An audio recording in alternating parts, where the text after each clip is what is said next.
Are you ready to get the support you need for your author career and life? Join international indie bestseller Angela J. Ford and fantasy author Stephanie Wabwa as they talk all things writing, publishing, and the real life of an indie author. Welcome to the Indie Author Lifestyle Show.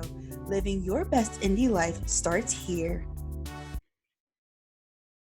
Welcome to another episode of the Indie Author Lifestyle Show. We are back again, and we have an awesome interview coming up with fantasy author JT Williams. It is fantastic. It's one you're going to want to listen to and also take notes because he drops so much wisdom during this interview. But before we head into that, Stephanie and I are going to chat about what we're up to. Stephanie, over to you.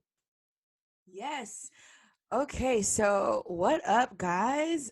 This is gonna be like happy Friday, I think, for y'all. But seriously, like, it's been awesome. We are in March. Let that sink in. The first quarter of the year is pretty much gone. But I'm excited. I have been banking in words for Seraphim Resistance Book 2. It has been taking its own turns. You know, what's the point of an outline, right? For all my plotters, we sit here and we plot for forever, and then you get to writing and the characters are like, ha, I have my own mind. Did you really think I would stick to this? So I will say, because I did get this question. So for my plotters who are wondering, okay, how do you keep it going? So a little pro tip here. What I do is I don't extensively outline grants. I don't need to, just because I'm in the same world and I already did all that work up front. However, if you find that your characters are deviating, let them go wherever, let them do whatever, let them say whatever, get it all out and iron that afterwards. So the beauty of your outline, you don't have to toss it. Just keep your outline, let them veer off, and then just leave it that way and just start in a new document. If you use Scrivener, you can just start in a new scene card. If you use Word, just put in a page break or a couple breaks, and then just jump back into the next spot in your outline and keep going. And then once you're done with the draft, you can go back, iron things out, fill in plot holes, iron whatever is necessary. I find that it's liberating because then you don't feel like you have to toss out your outline, but you also don't have to restrict your characters and force them to stay in whatever you have them going into. So that's my main focus, is Seraphim Resistance Book 2 and just letting my characters be. I am in draft 1 and all of the things are happening and I'm actually okay with that. I have my outline and I do go back to the next point in my outline, or if like I find myself writing, rambling, no idea where it's going, I kind of just like stop and I'm like, okay, back to the outline. You've had your little fun, now let's get back over here. But so that's what I'm doing. And then also the serial, Mercenary in the Aryan Empire, still working on that. I found myself stuck. So another pro tip here, I'm creating a mood board for it. So I have a specific board for that story in Pinterest. For all of you who love Pinterest, here you go. Here's your reason to go down the dark hole of Pinterest. So I made a board, and then I'm pinning specific visual inspiration for that board, also quotes and things like that, just inspiring stuff. And I'm going to create a mood board. That way I can kind of visualize the tone and also what is supposed to be taking place in this story, so that it's much easier when I go to flesh it out on paper, because I keep trying to flesh it out and it's not coming out. So I realize I just need a bit more visual inspiration to see, to just kickstart it. We do not allow writer's block around here. We figure out what to do. We pivot, we try something else, we make it work. I was stuck, and so I have gone to Pinterest, and now the wells of inspiration are flowing again. So those are what I'm working on. Those are just some free gems for you. Take them, use them as you will. And Angela, what about you? What do you have going on? Yeah, I love what you said about writer's block. That is not something that we stand for or sit for or write for. Over here, we are all about moving forward and getting that inspiration. And I am working on the middle of Faded. I need to fill that in so I can complete the book, which I'm really excited about. Has to be done by the end of March. So I have plenty of time to go through and do my self edits, get it to an editor, blah, blah, blah, blah, blah, all that fun stuff. And so I've been seeking out some inspiration too. Pinterest is definitely something that I need to do. That's a really good call there. But I've been reading a lot of fantasy books for inspiration, which has been really fun. I think just the way that I learn things, like I I just really like to learn creatively. So reading someone else's work and seeing what they do and getting different ideas, that really helps a lot. And then also video games. That's also something else that is inspiring. So I've been this is like such a nerd thing to do, but it's really fun. I've been streaming with my husband on Twitch on Thursday nights. We've been playing World of Warcraft together, which has been really fun. And that is something that it's also inspiring, just because the characters, they have different traits, they have different magic, they have different weapons that they use, and so it's really fun kind of seeing their growth as they learn and level up, I guess would be the correct term for that. But it's just really fun, just seeing the different things that they learn, different weapons that they use. And as they progress, they get better weapons and better gear, and they get more skills, and their magic is stronger. And it's really cool. It's kind of inspiring. So, those are the ways that I'm staying inspired and writing. And that's about it. I think that's really cool, honestly. I mean, one, I love it because it's kind of like two birds with one stone, right? So you're getting inspiration, but you're also spending time with your spouse, which is incredibly important because family first, right? So Yes. I think that's super cool. And just to be able to get that inspiration, because in my brain, I process it as like, oh, cool, you're basically like acting out your book on television. Like, like you're visually like making them do all these things, which is like super cool. I've not tried that yet. I'm sure eventually in this life I will like find myself in that bandwagon as well. As of right now, I'm not. I stick to reading and Pinterest. And a lot of movies, I find that like I just think everything I do now is with intention. Like when I read, I'm like, oh, I'm having fun, but I'm also learning. Or like when I'm watching a movie, it's never just to watch it. Like I'm trying to learn something here. I'm trying to get inspired or whatever. To the point where my friends are like, okay, yeah, but you don't like if all like they're commenting on a book. And I'm like, oh yeah, but I was trying to like see this and then they're like, okay, well you're a writer, so that's all you do. Like you pick out the stuff to like really learn from it, which is true. And you get a lot of inspiration. Like I love how you brought that back. I think a lot of us sometimes if we get stuck, it's because we're not reading enough. Oh, plot twist. Oh, yeah. We're I think not that reading makes enough. sense. Yeah, we're not reading enough. We're not watching enough. And so I think that's really cool. It's smart. It's smart, if you don't want to get lost in Pinterest for 3 hours.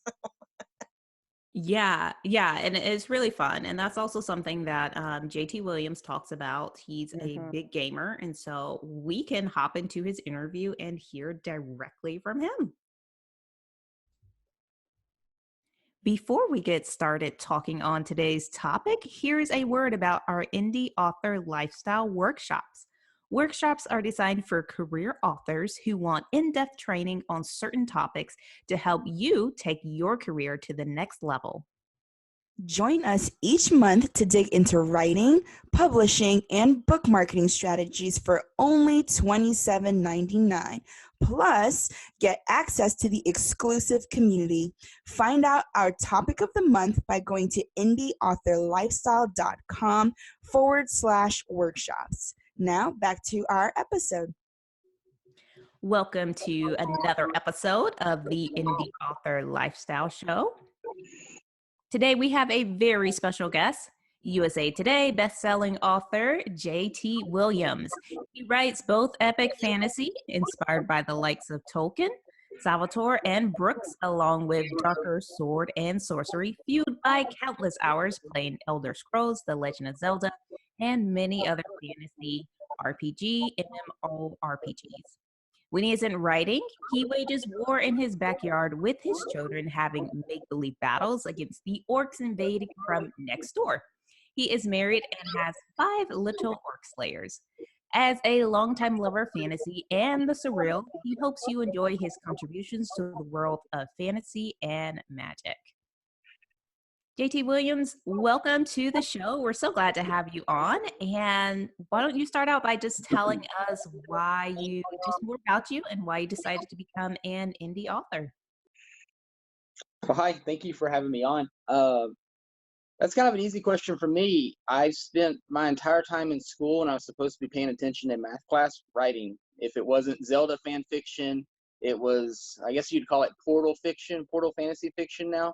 Even though I don't publish that, that's what I was writing back then, mixing up, Link with Jedi and just kind of throwing everything together that I liked. But along the path, before I was doing this full time, I was working as a paramedic. a lot of long hours, a lot of being gone, and trying to do something different. I still need to figure out a way to support my family, be home more, that kind of thing.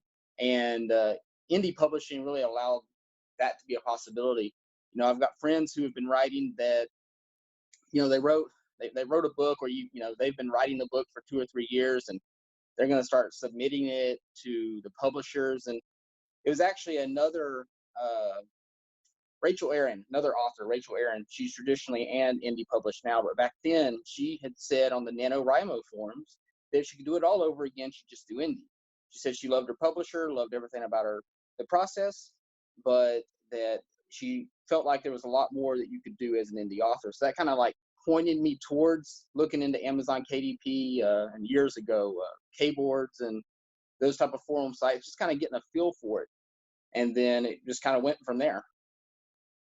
Yeah, that's really cool. So, I mean, you mentioned that you used to love writing all the time, but there's many things we can do, right? As far as like making an income from home, or getting a job where you can telework.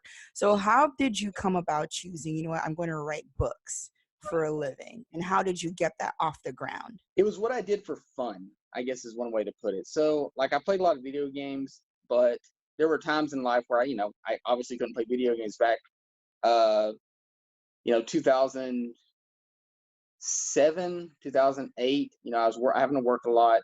Had my first kid. It wasn't a whole lot of time, and it was going to be, yeah, I could still figure out a way to play video games, but I tried out NaNoWriMo, and I was like, huh, well, that was fun. I started 8 days late. I got to 49,500 words. So my first NaNoWriMo was not successful.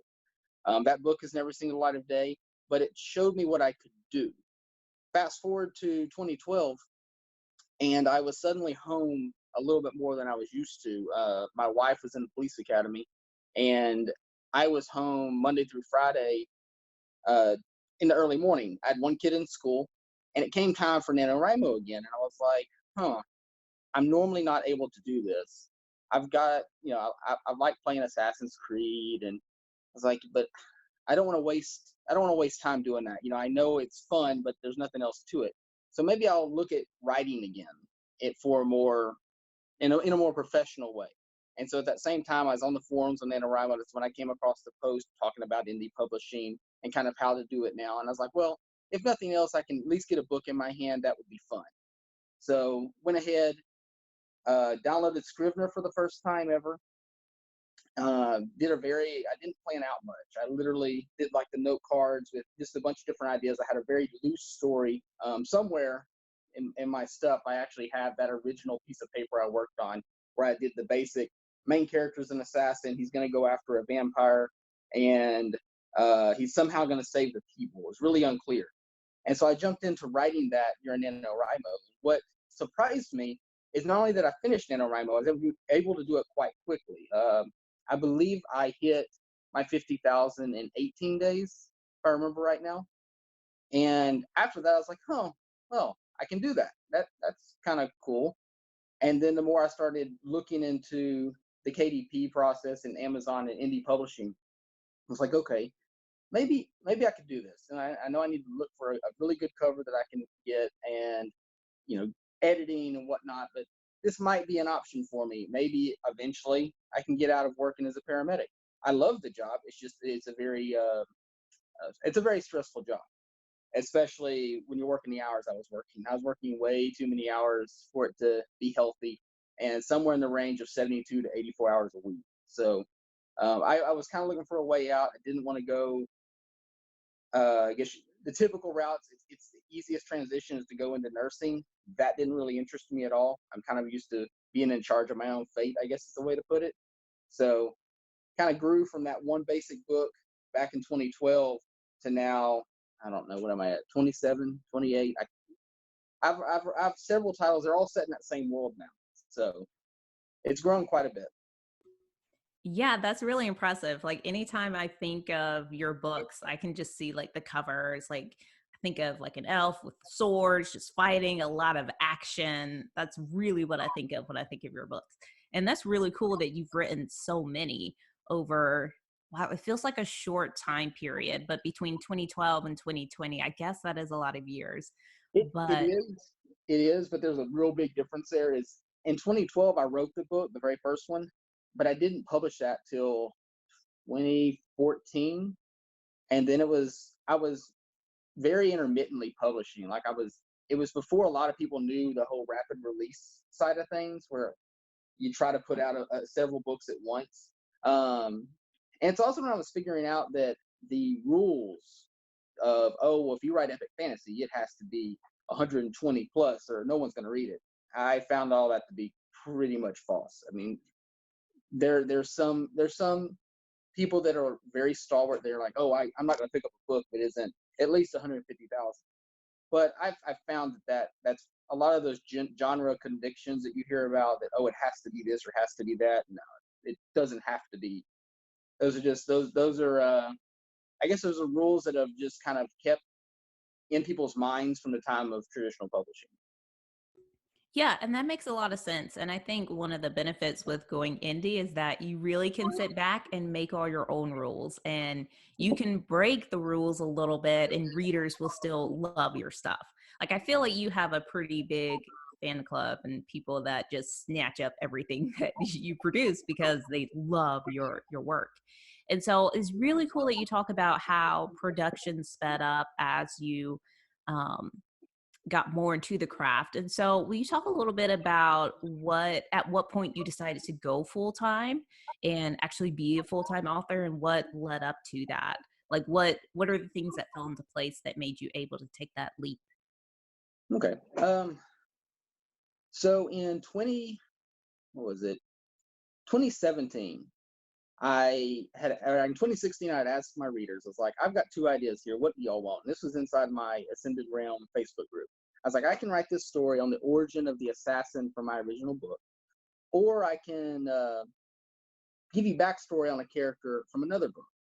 And they all voted for the other book with the backstory for this particular character. He was a captain of a vessel. He started off the Half Elf Chronicles by taking the main characters to where they were going. Very small role, very, very small role, but I hinted a lot more. That seemed to intrigue the readers. And so I kind of jumped on that. I wrote very short stories compared to the other novels that were out at the time. These were 20,000, 25,000, and 30,000. The only reason I know those numbers is I'm getting the audiobooks produced. I would not normally remember that. But anyway, so I did those and got covers done up.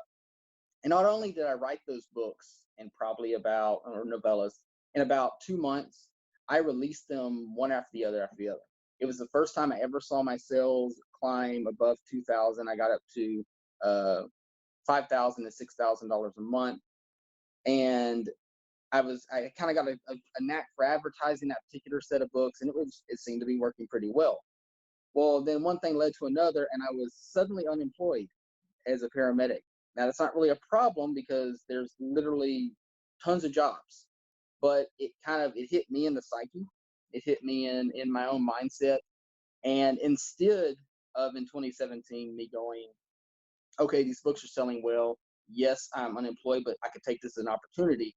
I took the easier path, which was jump to another job because it was guaranteed money. I knew that. And for me, I was like, oh, well, the book stuff is kind of a fluke.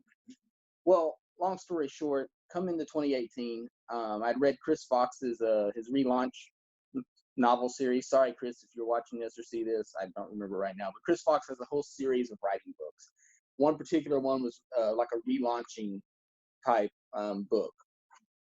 I looked at my original trilogy, and somewhere, actually Goodreads, if you go on Goodreads, you can see the original covers. They were okay for back when the books were published, still weren't the greatest. And I opted to have my cover artist that has done some of my other books redo a cover. And I told him, epic fantasy, but kind of like the Avengers on the cover. I want each of the characters there, the destroyed city around them. And I did a box set. I literally took the three books, put them into one set. And it had already been bundled once, but that was at that time, I think 2 years ago. So I took that down. I did the box set.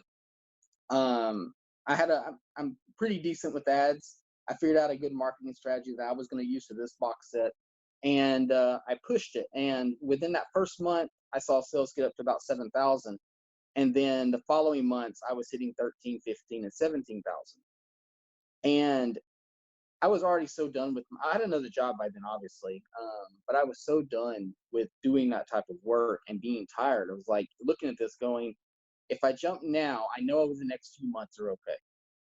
It'll be a bit work to keep it going because the natural way Amazon works is a book that's doing really well can stay up there for quite a while, but it takes more money to keep it up there. And I knew I could write more in that time period. And that's probably the strangest thing is that people don't tell you when you go from being part-time writer to full-time that that time you get from being full-time, it doesn't magically become more productive. In fact, I'd argue that you probably lose a little bit of productivity as you go full-time. That comes into habits and what you're already used to, and then suddenly you have all this time, and it's like, the house needs to be cleaned right now. I think you know what I'm talking about. I it's so funny to me because like I feel this journey so hard because I saw my box set fly and you're making all this money, you're like, great, this is awesome. And I then it's remember like that. time to write another book, and then it's like, oh well, actually I don't really have the time. But it's so interesting because I just feel like once you have more time and your restrictions are gone, it just seems like there's so many different pools on your time. And you like gaming and you Mhm. have 5 kids and you have your Mhm. wife. And so you have all these different pools on your time. How do you actually balance it? Because 2017, 2018, that was a few years ago now. Mhm. And so you're still successful doing this. So how have you figured out how to balance the time and make it more productive again? Oh, it's a constant fight. It really is. I mean, a good example is this morning. I've had multiple kids sick, so it's been really hard to get a consistent sleep schedule. So I woke up this morning, got everybody on the bus, and typically that's when I try to write. So right around 8 o'clock, and I try to get a good 2 to 3 hours in of creative work. Otherwise, I'll go down rabbit holes of social media or ads or something like that. That's what I try to do. But we don't live in a perfect world. Uh, right now, I do have a deadline, which I kind of mentioned before we got going. It's driving me forward. But I try to aim for that 2 to 3 hours, and in that time period, I write fairly quickly. I wouldn't say I'm a one draft author, but I don't do a lot of revisions. I I found that when I sit down and I write, especially when I'm in the first draft, if I do a first draft and I'm stopping constantly and going back, it slows everything down. And honestly, from reviews of books where I've done that, thinking that was a smarter move, it's reflected in reviews that that's not the smartest move for me. For me, it's to get the story down. Uh, so the idea, like I said, is that 2 to 3 hours to knock out. Generally, that's going to get me 4 to 5 thousand words. Of I would say almost publishable words. I do go have my editing processes, but that's generally how I do it. And at one point, I was trying to do it every day, Monday through Sunday. What I found is that burns me out because I'm trying to do things on Saturday and Sunday when the kids are home, and that just doesn't work. So ideal world, perfect setting, kids all go to school, nobody's sick. I tend to get my work done in the morning. I try to cut it off by about 12 noon, and that's when I try to knock out any pending emails I need, look at advertising if that's what I'm going to do that day, and I try to segment and kind of use that block scheduling that if you watch any type of productivity videos or whatnot, that's really what I try to do. I try to do blocks of time for certain tasks. Uh, I actually have a separate laptop for writing. This is actually what I used when I went around the world because it's small and can fit where it needs to be hidden away. That's helped a lot because I don't do any gaming on this. I really don't do any social media. I actually can't even get into Facebook on this. So I can get my stuff done with that particular laptop. It has Scrivener on it, has all my notes, and it helps as a mental shift. The other thing I'm using more and more now is dictation. I have Dragon 15. I have Blue Yeti mic. Works great. But you'd be surprised. It still comes down to setting down.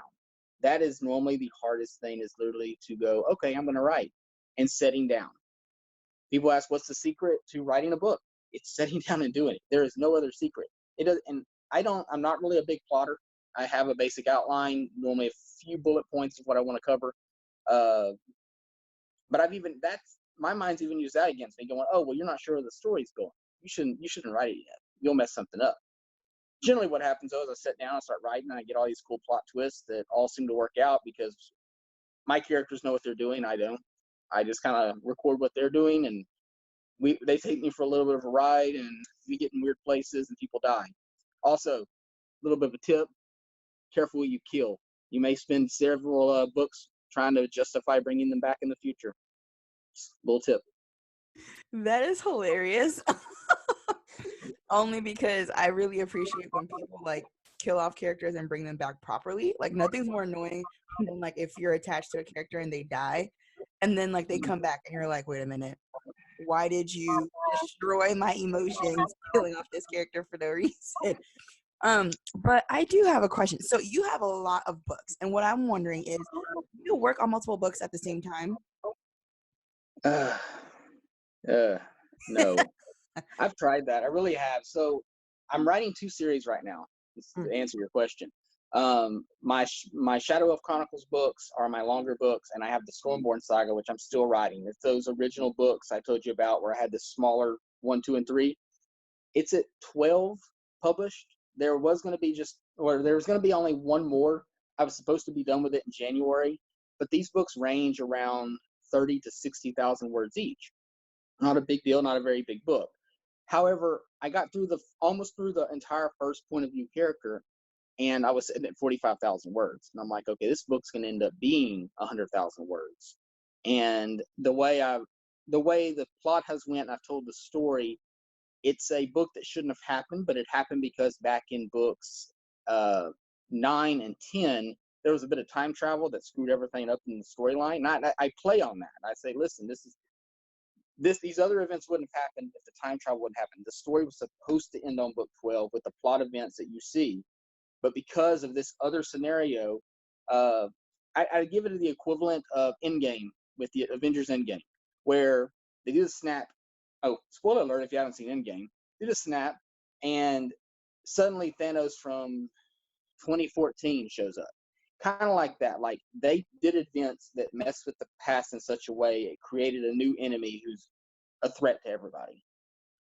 So no, right now I have 2 series going on in the future. I will not do that. It is way too much mentally. I thought that it helped me so I could shift gears, so I could go from this more complex Shadow Elf book to a simpler Stormborn book. What I found it does is it just throws me off. I get ahead of these characters and what's going on, and I need to finish it. I need to get everything to a certain point. When I try to bounce between books, it doesn't help me at all. Gotcha. And do you have like a certain publishing schedule? Like, okay, this year I need to have X amount of books out, so I'm going to focus on Yay book for these particular time frames, and then you knock it out and continue on to the next one. That's yes, that's probably the easiest way. I normally will. I try to do it in trilogy arcs, so I try to write 3 books, essentially a book a month, and I publish them as they are complete. And I've went through my editing process and whatnot. And if I look at that and I look at like after that 3rd month, I'll kind of take a mental break and perhaps do a box set of another series to kind of give me something to publish, something to push that month while I relook at things. Now, last year we were actually out of country coming into the new year, and I kind of got started late, I would say, with my plan. I only published 6 new titles, which is very, very little for me. This year I'm doing something slightly different. Then I was looking at series and going, okay, I want to tell these stories. I'm going to write these. What I wasn't doing, which is more important, I think, from a marketing standpoint, is looking at how good books were doing. So I'm not going to go and say I'm going to do 6 books. If I write the first 2 or 3 and they're not selling what I want or at the level I want them selling, I'll keep them up, of course, but I'm not going to keep investing time in writing books 4, 5, and 6. I would rather switch to another idea, because we always have those ideas that are constantly there, and give myself a bit of freedom. And actually, what I'm looking to do this year, aside from Shadow of Chronicles, which is pretty much a set series because it has a readership that comes from my other books, all my stories. If you come in here, you can go down these little rabbit holes that will all intertwine back to each other. All the characters kind of pop up in other places. There are characters that have shown up in the Stormborn books, that showed up in the Half Elf books, that are now in the Shadow Elf books. And you want to know their history, you go back and read the other books. But a good example of something that I found missing in my world is I have lots of awesome female characters, but I don't have any series that set on a female character. And I have a really cool Shadow Elf that came about, and she has a very interesting origin story. And I want to write those books, but then I was like, I have this other character, a ranger. I want to write those books. So I looked at what I want to do, and I'm like, I want to write both. Let me just ask the readers, because they know what they want. I don't know what they want as much as they know. And basically, I got a 50-50 response, because that one character, the ranger, he's very well known, and they like him, but they also like this other idea.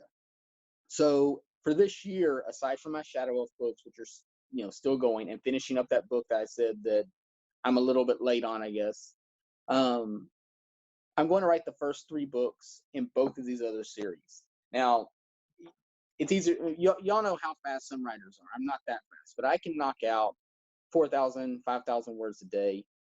And for these books, I'll be aiming for a 40 to 60,000 word length.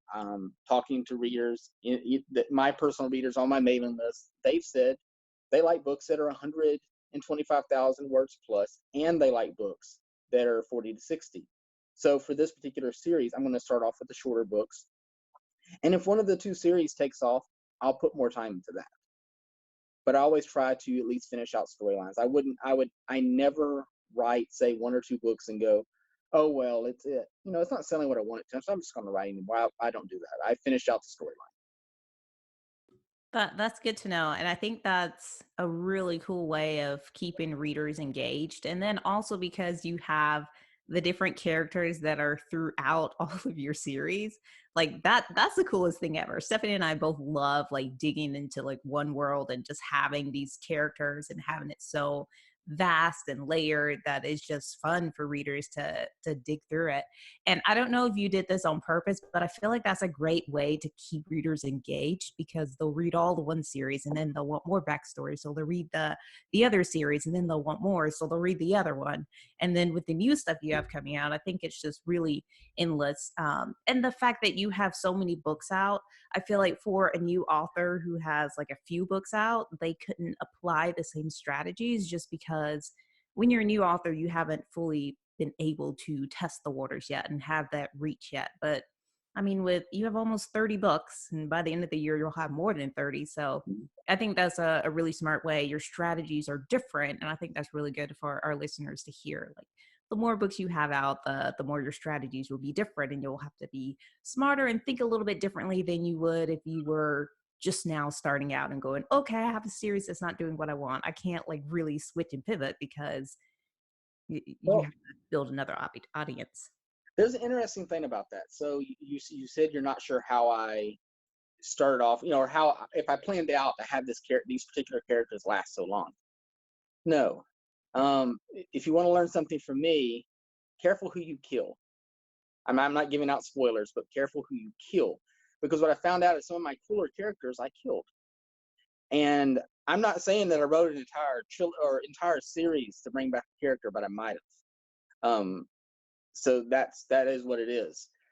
As far as newer authors and not so many books, I think it's really important for me to state that I wrote my first trilogy and it didn't sell at all. Like, it sold a few books. I think in total that trilogy and the box set, maybe $800, maybe over 2 years. It didn't do much. But that's the beauty of a relaunch. Those same books. I re-edited them, put a new cover on it, and it did obviously really well. But from those 3 books, I learned a lot. I learned, what's the best way to put it? I learned that you can take characters, you can take ideas, and you don't have to know where you're going. And again, this goes back to, you read certain prominent authors that state you have to have these plans, you have to have all this world building. And every fantasy author I talk to, oh, well, I'm doing world building. How long have you been doing that world building? 3 or 4 years? Not that it's wrong, but I had no world building for my world. And you can tell it's in my original trilogy, you can tell that it's not as developed as it could be, and I can happily say that. moving forward, I've got a lot more I do, but I still don't hammer out the ingredients to the pie that's going to kill the king, for example. I'll figure it out as I'm writing it. Oh, it tastes kind of like berry with a little bit. Why is there a mushroom flavor in this? Oh, it's because the mushrooms are poisonous. That's why. It if you have a few books out and they're not selling, okay, write another. You're going to learn. The only way you can get better at this entire process is just to write more books. Um, and if you find yourself going over a book over and over and over, going, oh, it's not any good, I'll be honest with you. I write a book, I edit it, I read over it and go, this is bad. I keep writing. I will, if I waited for my books to be perfect, if I waited for me to go, oh my gosh, this is an awesome book, I would never publish a book. Because, and when I can look at one of my most recent releases, I could go to it right now and I could find stuff I could change. I could find stuff that, this isn't the greatest. And if I did that, I wouldn't have the 20, 27, 28, 29 books I have. I would have a bunch of works in progresses, which as a new writer, I mean, if I look back to my old stuff, I've still got stuff that I haven't looked at in years that I like the story, but I just never, it was never ready. And now I'm not working on it, so it never will be. Maybe I'll dig them out at some point and publish them. But having this set world like I have, and by set I don't mean I'm restricted, but I write in this world, and it would be kind of hard for me to bring in those other stories into this actual world. And that's not what my readers want. And that's what I really point myself towards is, what do my readers want to read about? I want to tell a story about this assassin, but the reader's like, well, no, we like this captain guy. He sounds pretty cool. Where'd he come from? I don't know. Let's find out together. No, that's really cool. And, I appreciate the fact that you really focus on your readership, because oftentimes we can be like, oh, well, no, I like this. So this is what I'm going to write. And readers are like, that's cool, but I'm not going to buy it and read it because that's not what I want to read. And so I think that's really wise, especially for our listeners to know, like, pay attention to what your audience is saying. Like, what do they want? And you may have a cool idea, but depending on what they decide, go in that direction. Give yourself the liberty and the freedom to pivot and to try something different and to go that way. And so I think that's really cool that you touched upon that. And I do have a question for you, marketing wise, because there's no way someone is like several years into their career, all of these books, without a solid marketing plan, right? And that's something that I know, like in our community, there are some who, they don't foresee such success for themselves because they don't, maybe they don't think it's possible, or they don't know of authors who maybe have that kind of success. And so for someone like you who does, when it comes down to like actually saying, okay, this is good numbers, we have enough to put food on the table, clothes on our backs, take a vacation, have a day off, right? So like how do you approach your marketing strategy, and like what do you do to set yourself for success with your career? Okay, so when I was first starting out, the process was a bit different. So with my first few books, I was using Facebook marketing. At the time, I had no extra money for this. This was not where I suddenly, had $500 or $600. I had credit cards I could max out. It's quite the opposite. So what I started off was very, very simple.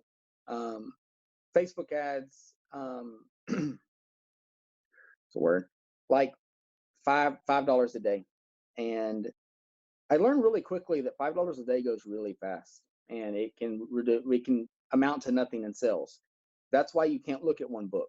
It's why I tell people, write multiple books, write in a series that everything sticks together. Because the biggest issue I see, even with some experienced authors, is they're like, oh, well, I'm running these ads and I'm spending $10 a day, but the book's only making 5. I'm going to shut the ad off. Why? What about book 2, book 3? Well, I'm losing money. Okay, but you're going to make the money down the rest of the series. And that's what helped me starting out, is I had a series. And so if you look at some of my early stuff in like 2015, 2016, I did a lot that I looked at what everyone was saying on Facebook not to do, and I kind of just did it anyway. Back then it was, oh, you don't want to use your book cover image. You want to use some fantasy art or something from one of the stock sites. I tried that. I didn't like it. Instead, what I looked at is, what are my books like? what did I like? What inspired me to write these particular books? And with this particular series I'm mentioning, it was Half Elf Chronicles, and it was R.A. Salvatore. And a lot of my reviews kept reflecting that it was similar. And so that's how I did my marketing back then. Is I took my book cover, which by the way was not the nice book cover I have now. It was my, I think I bought 5 of them for $100. That gives you an idea of what kind of cover we had on these books. I marketed it clearly. I pointed out what it was, and I was spending something around $5 to $10 a day, and I was seeing sales, nothing crazy. But then as book 2 and book 3 were selling, it got to a point to where my monthly Facebook cost was about $750 to $800, and my royalties for that month would be $1,000. That's not a lot of money because I'm losing a lot of money on ads, but I was getting a little bit of money, just a little bit that I could use to reinvest in this case, better covers. And it grew from that. It got to the point where I had more and more books, and I linked them all together to where as people are reading these books, they jump back and are like, oh, well, you have more stories set in this world. Cool. I'm going to go pick up that one. And it pretty much stayed at that 14 or somewhere between $1,200 and $1,400. And my ad spend was around $800. That wasn't a lot of money, but it was enough to kind of get me going. But then I knew I needed more material. So I had to keep working, obviously. And that kind of led us to 2017. And when I did the first 3 Stormborn novellas, and I finally saw that, if I write more titles and I release them to an audience that wants them and I keep marketing, I can keep growing this. Fast forward to now, it's quite a bit different. Experienced authors know that the market constantly changes. It bounces between what works with Facebook, what works with Amazon, what works with what genre. Back in fall of 2018, I was looking to promote one of my new series, and this is my fault. This is, again, learning process. I based my entire marketing campaign on Amazon. So I went through, and I don't do 400 or 500 word keyword lists because for me that hasn't worked that well. I look at targeted, what I call hyper targeted keywords. I look for the top selling books, top selling hot new releases, and I target those. It's a great idea, unless everything is reverse harm. And your book's not reverse harm. My book's definitely not reverse harm. But I went to the fantasy bestseller list, and that's all I was finding. Or it was lit RPG, which not the same thing by any means, but it wasn't the right readers. And so it kind of put me in a weird spot. I had all these plans for Amazon, and so I had to kind of pivot where I wasn't really advertising on Facebook that heavily. And I'm not going to say the entire launch was a fail, but it did not do as I wanted it to. Thankfully, I had other series I could promote, another box set I could form up kind of on a fly. And now it's when you're at this point in a career, you're looking at both daily and you're looking at monthly income. I know what my budget is right now for the rest of this month. I know what my target is. Also, I know what my minimum is in the sense of what do I need to make this month so that when I get my royalties in 2 months, I want enough to cover the bills. And that's why you see some authors living in Thailand, Bali, places like that. It's a lot less expensive to live there versus, say, in just south of Houston, Texas. My $1,700 I need for rent here can go a lot further in other places. And that's kind of the freedom that you end up with in the author career, is that you have that freedom. Now, if you have kids, there's more you have to think about as far as school and whatnot. That's something that we're looking at going forward. We actually went to a smaller house, not because we moved to somewhere more expensive or something like that. We're trying to get our numbers down to where we can put more money into our indie author business, me and my wife, and move forward from there. If we want to jump and go live in Bali for 3 months, we do so. It's all about developing those processes. And you ask, what kind of marketing plan? For me, I found it's a mix of releasing consistently in a series that readers are wanting to read, so you've got people buying stuff, and keeping a consistent trickle of ads on your number one selling books and keeping people going towards them, because your readers might have read them, but there are thousands upon thousands of readers that haven't.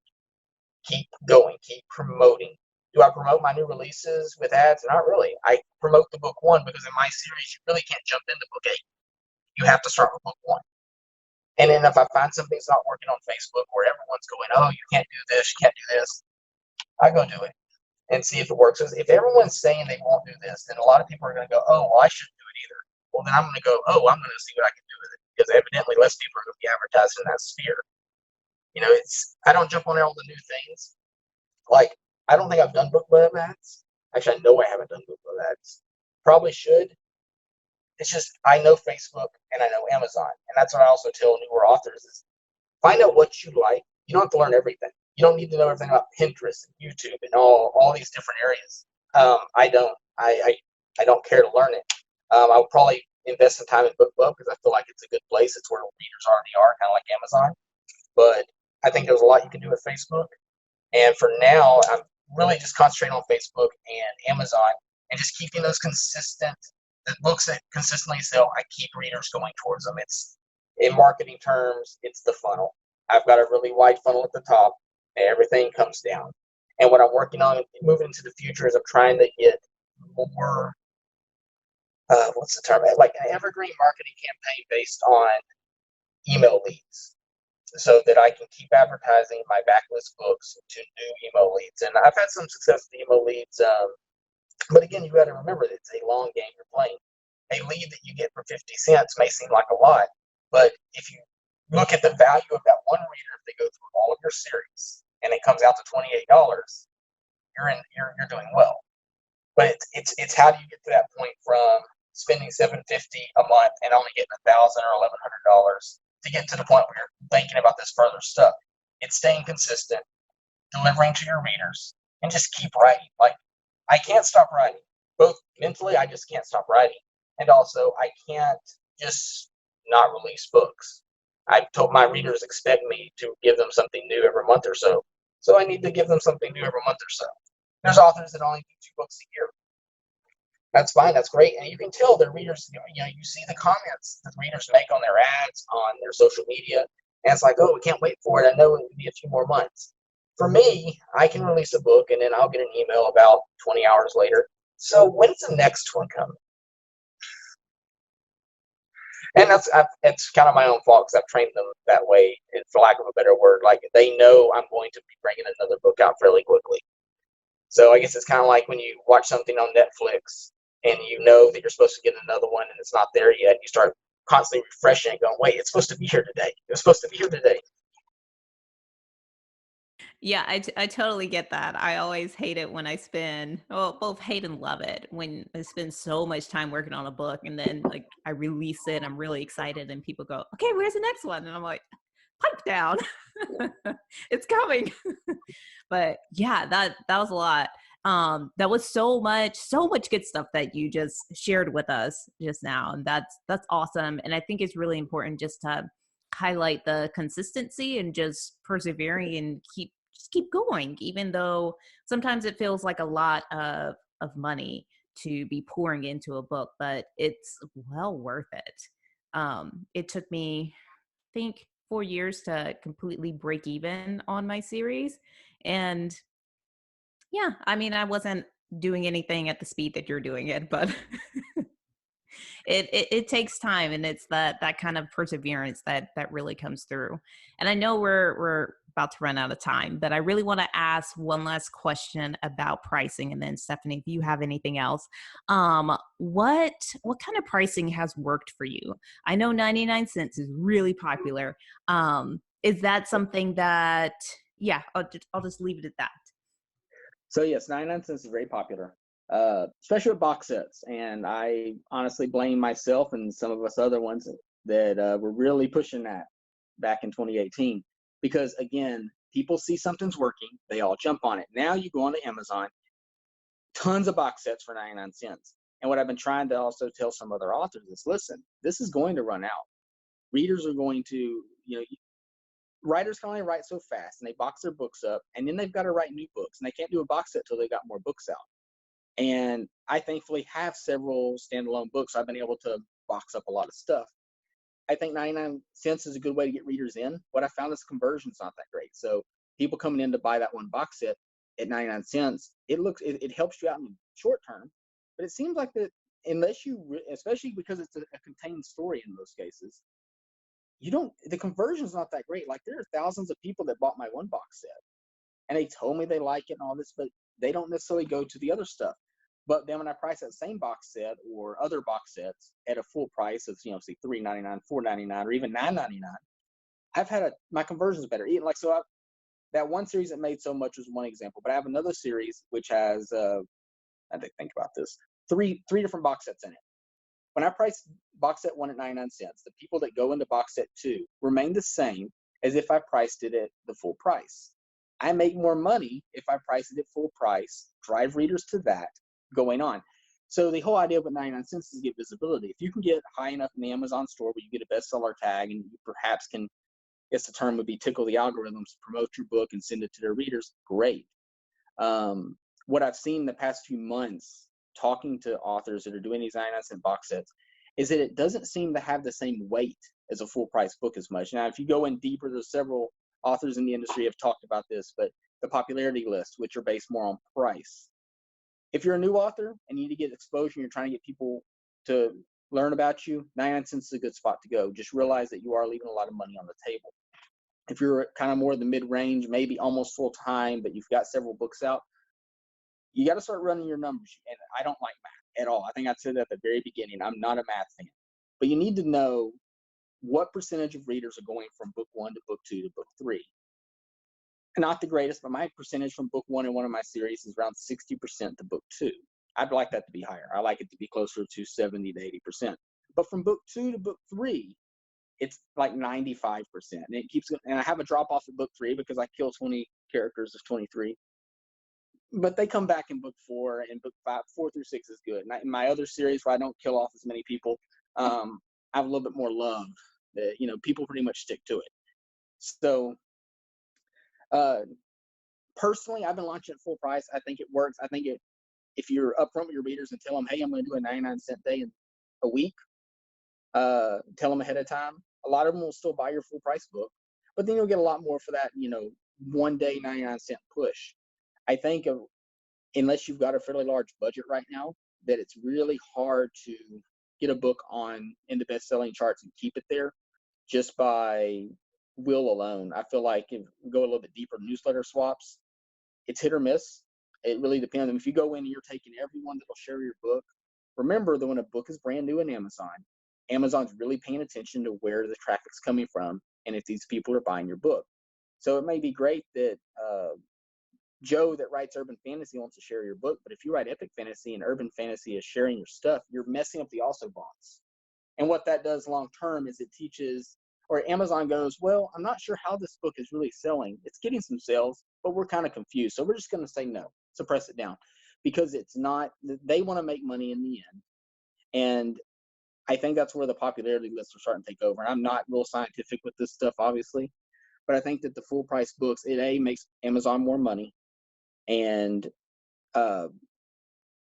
it tells them essentially that people are willing to spend money for this. And so when they go to send out an email to recommend books, you don't really see 99-cent books in there. You see the full price books. It's very rare that you see a discounted book in there.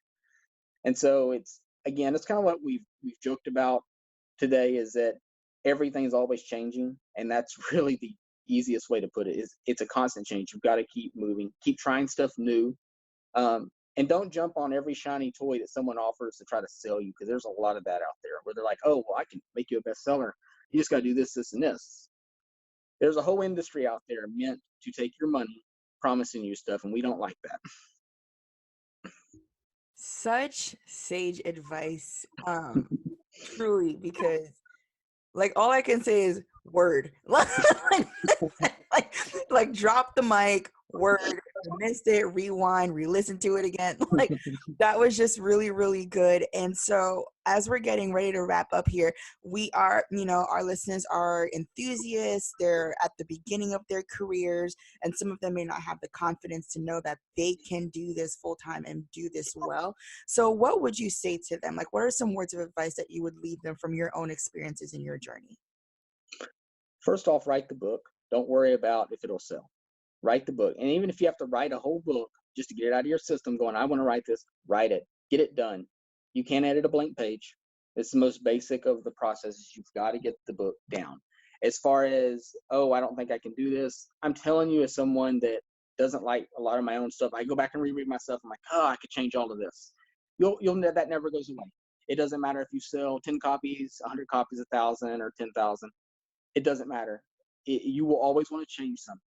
You've got to get the book down, get it into readers' hands. If you see something consistently coming back that they're going, oh, I don't like your characters, I don't like your descriptions, I don't like that, work on that. But then also remember that take all that as a grain of salt. If you've got readers that like what you're doing, keep doing that. They're the people who are paying you. If a bunch of authors go, well, I don't like this. Well, look at it, identify it.